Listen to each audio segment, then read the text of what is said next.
से जीवन चल रहा है, शादी नहीं हुई है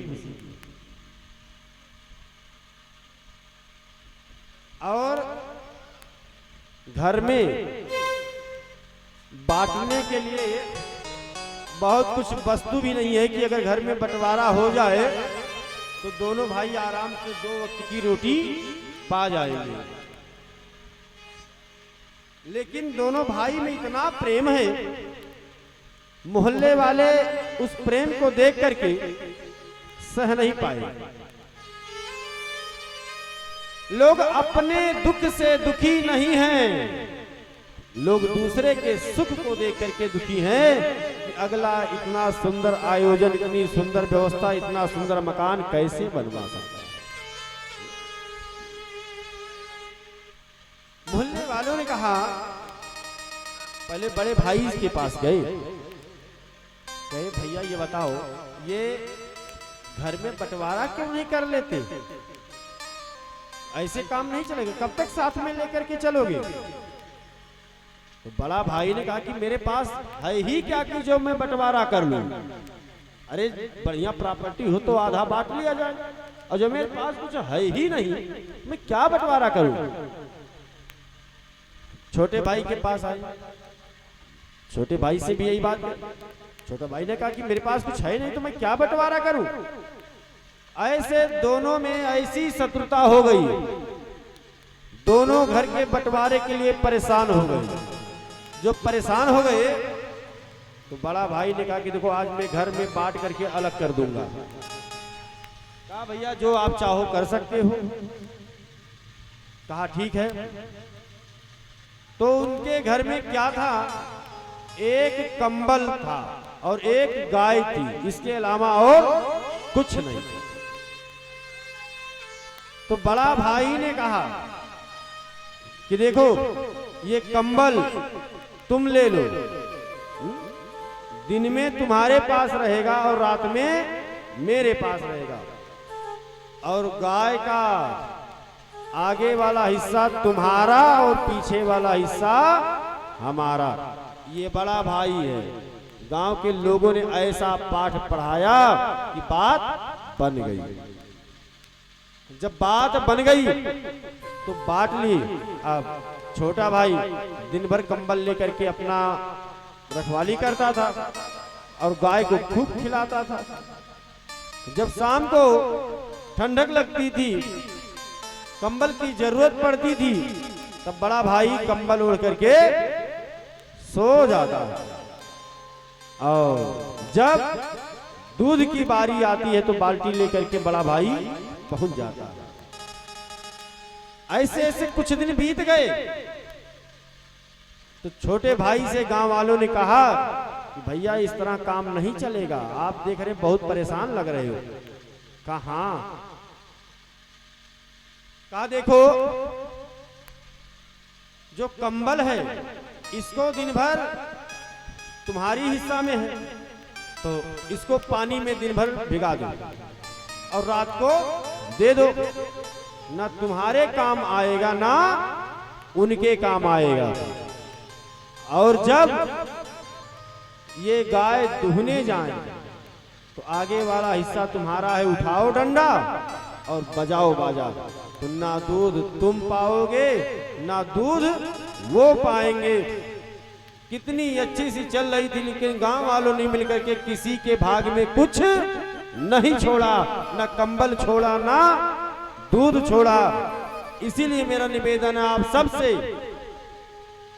कि दुनिया कोई भी हो, कुछ भी कहे, लेकिन अपने परिवार के विषय में एक बार जरूर सोचना कि जो परिवार आपका मदद कर सकता है, कार्य कर सकता है, वो बगल वाला बहुत बाद में करेगा। महाराज परिवार से बढ़कर के दूसरा कोई धन नहीं है। और आज ये सट्टू भैया ने प्रमाण भी दिया। क्यों दिया? जब कथा की दिन निश्चित हुई तो सबसे पहले क्या बात की कि महाराज जी कथा तो होगी, लेकिन हमारे छोटे भाई हैं, एक बार उनसे हम बात तो कर लें। हमने कहा बिल्कुल बात करो। तो एक भाई भाई में प्रेम ऐसा होना चाहिए कि कितना भी धन हो, लेकिन भाई का जो प्रेम है, जो भाई का राय है, उसे लेना चाहिए। तो आप लोग को बहुत बहुत धन्यवाद, बहुत बहुत शुभकामनाएं, ऐसा प्रेम बना रहे। आइए, धर्म के 3 पैर कट गए, दया किसी के पास नहीं है, कलयुग का प्रभाव है, सत्य नहीं है, सौच नहीं है। कहा महाराज, अधर्म के 3 पैरों द्वारा धर्म के 3 पैर तोड़ दिए गए।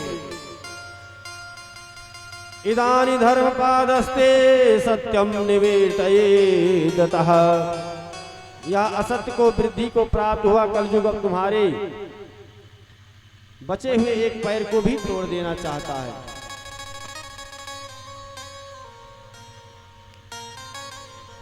जो कलयुग का इतना बड़ा प्रभाव है कि जो 1 पैर बचा हुआ है वो भी तोड़ देना चाहता है। अगर थोड़ा संभल करके नहीं चलोगे तो आप पैर भी आपका टूट जाएगा। पैर मतलब क्या?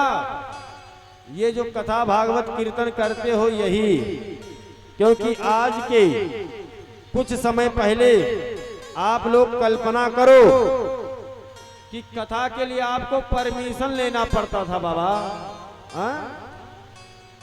दुर्गा पूजा करने के लिए परमिशन लेना पड़ता था, लेकिन आज परमिशन नहीं। आप एक कथा नहीं, आप लगातार कथा करते रहो, आपको कोई संदेह नहीं है।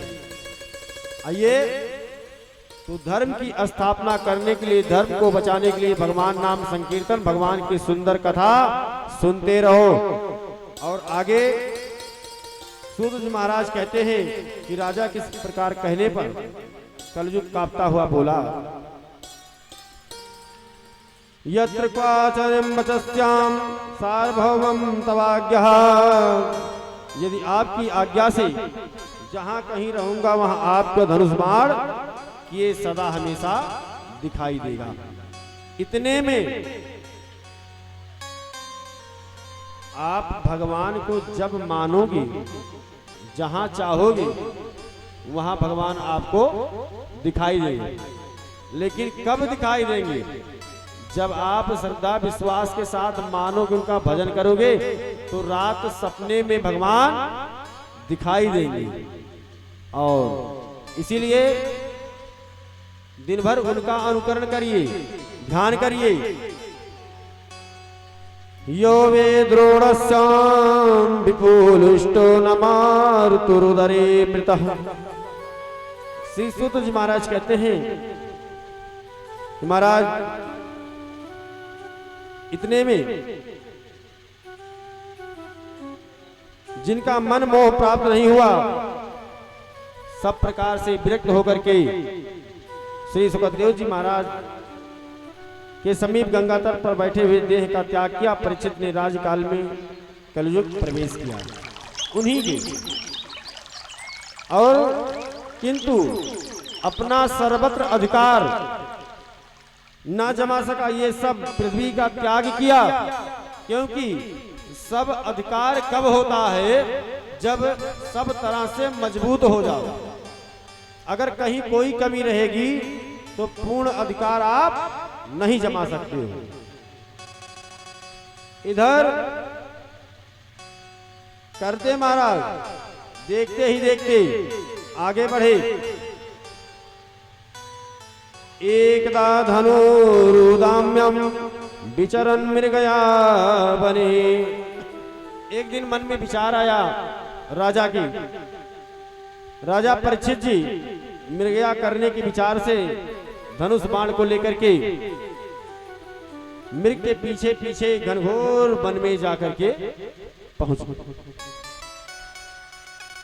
अब राजा को भी शौक लगी है कि आज मृगया का शिकार करने के लिए इनके पीछे पीछे दौड़ते हुए गए, और दौड़ते हुए गए घनघोर जंगल में पहुंच गए। तब उन्हें बहुत जोर से प्यास लगी है, लेकिन सामने दाएं बाएं पानी मिल नहीं रहा है। तो सामने देखते हैं महाराज व्याकुल होकर के, जब प्यास लगती है तो जगह नहीं दिखाई देता है, केवल जल दिखाई देता कि जल मुझे मिल जाए, कैसा भी जल हो। जगह नहीं दिखाई देता है कि नदी है कि तालाब है कि कैसा जल है। खोज कर ही रहे थे, इतने में सहसा एक आश्रम दिखाई दिया सामने। उसमें घुस करके देखा तो एक मुनि नेत्र बंद किए हुए शांत अवस्था में विराजमान हैं। वे मुनि बिखरी हुई जटाओं से युक्त हैं और मृग चरम अवस्थित देख शुद्ध बुद्ध खोए हुए हैं। न उन्हें ज्ञान है, न चिंता है, न मन में कोई बात है। जटाएं बिखरी हुई है, मृग के आसन पर बैठे हैं। राजा को लगा कि हमको देख करके नेत्र बंद कर लिए, मेरा अपमान हो गया, मुझे सम्मान नहीं मिला। ये राजा के मन में बात आ रही है। उन्हीं मुनि से राजा ने पीने के लिए जल मांगा, किंतु मुनि जी ने सब कुछ खो दिए। क्यों? कि ऐसे तपस्या नहीं होती है महाराज। तपस्या करोगे, तपस्या जब करोगे तो भगवान मिल जाएंगे, और जब तपस्या करोगे नहीं तो कुछ मिलने वाला नहीं है। घर बनवाने में मेहनत नहीं करोगे तो घर नहीं बनेगा, बन जाएगा बाबा। तो मुनि जी ने उत्तर कुछ नहीं दिए, ना कुशासन दिए, ना बैठने के लिए दिए, ना उनका सम्मान किए, ना अर्घ दिए, ना स्वागत किए। राजा इसे अपमान समझ करके क्रोध में आ गए और भूख प्यास से व्याकुल अत्यंत क्रोधित हुए राजा ने धनुष के अग्रभाग से एक मृत पड़ा हुआ सर्प था, वही सर्प को धनुष के आगे वाले भाग से, आगे वाले हिस्से से उठाए और मुनि जी के गले में डाल दिए। इसलिए डाल दिए कि अगर सर्प डालेंगे, अगर ये हमको देख करके अपना नेत्र बंद किए होंगे तो ये जग जाएंगे, और अगर वास्तव में जप करते होंगे तो नहीं जपेंगे। इतने में अगर दुनिया आपको पागल कहे तो समझ लो कि अब भगवान मिलेंगे। जब तक दुनिया पागल ना कहे कि बगल में कोई बैठा है, बगल में क्या कर रहा है, इसकी भी चिंता बिल्कुल नहीं है। अगर चिंता करोगे तो भगवान मिलने वाले नहीं है। जब सब चिंता को छोड़ दोगे कि बगल में है क्या, मेरे सामने कौन बैठा है, अगर इसका ज्ञान भी नहीं होगा तो समझ लो अब हमारे सामने ठाकुर जी बैठे हुए हैं। तो इनके जैसा कौन हो सकता है?